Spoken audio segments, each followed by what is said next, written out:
Once upon a time, there lived a little girl who hid her humble origins all her life and preferred to invent her own legend.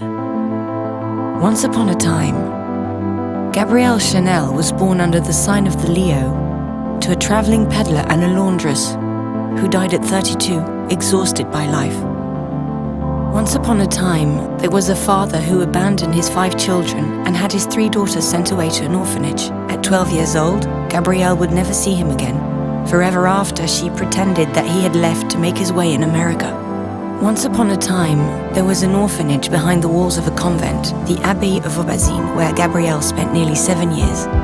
The Romanesque purity of this ascetic world would inspire her sense of austerity and her taste for black and white, while the opulence of religious garments and ceremonial objects would spark her fascination with Baroque style, gold and colored gems in years to come. Once upon a time, there was a beautiful young girl who spent her days sewing and her nights singing in a cabaret before troops of cavalrymen.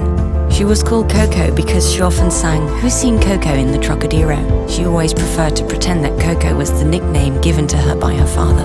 Once upon a time, a young woman with a boyish allure refused to ride side saddle on the horses of a well-born cavalier, Etienne Balzan. She dressed like no one else, taking her inspiration from masculine attire and inventing new styles of hat, which she stripped off their birds and feathers to make them simpler, lighter, more chic. Her first clients were working girls, but society quickly followed.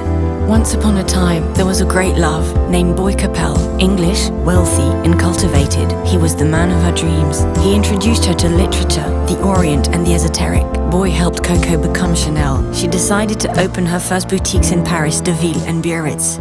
She wanted to work to win her liberty. Once upon a time, a revolution came to pass when, in a stroke of genius, Coco Chanel transformed the female silhouette. She shortened dresses, revealed ankles, freed the waist, eliminated corsets, revived jersey, cut her hair and bronzed her skin. Chanel closed one era and launched a new century of fashion. Once upon a time, at 31 Rue Cambon, Mademoiselle Chanel opened her first couture house in Paris in 1918. The little country girl, the orphan of Aubazine, had become the queen of Paris. Before liberating women, she had liberated herself. Once upon a time, there was a love story that ended abruptly.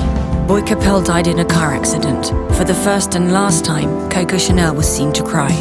"Either I die as well," she said, "or I finish what we started together." She chose to go on.